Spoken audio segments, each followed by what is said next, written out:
wabarakatuh. Alhamdulillahirabbil alamin. Wassalatu wassalamu ala sayyidina Muhammad wa ala alihi washabihi ajmain.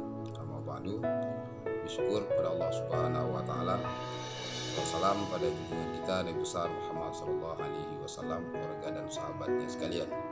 Saya Tunku Muhammad Daud, Ketua DPRK Aceh Timur.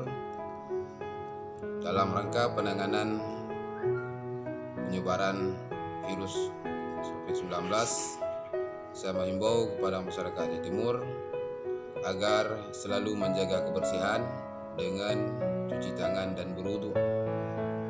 Kemudian tidak keluar jika bukan suatu hal yang sangat penting. Bantu pemerintah supaya daerah kita tidak terjangkit wabah corona dengan memutuskan mata rantai penyebaran. Kemudian biarkan kami yang bekerja untuk masyarakat tetap di rumah untuk kemaslahatan dan keselamatan umat. Terima kasih. Demikian yang dapat kami sampaikan. Billahi taufiq wal hidayah. Assalamualaikum warahmatullahi wabarakatuh.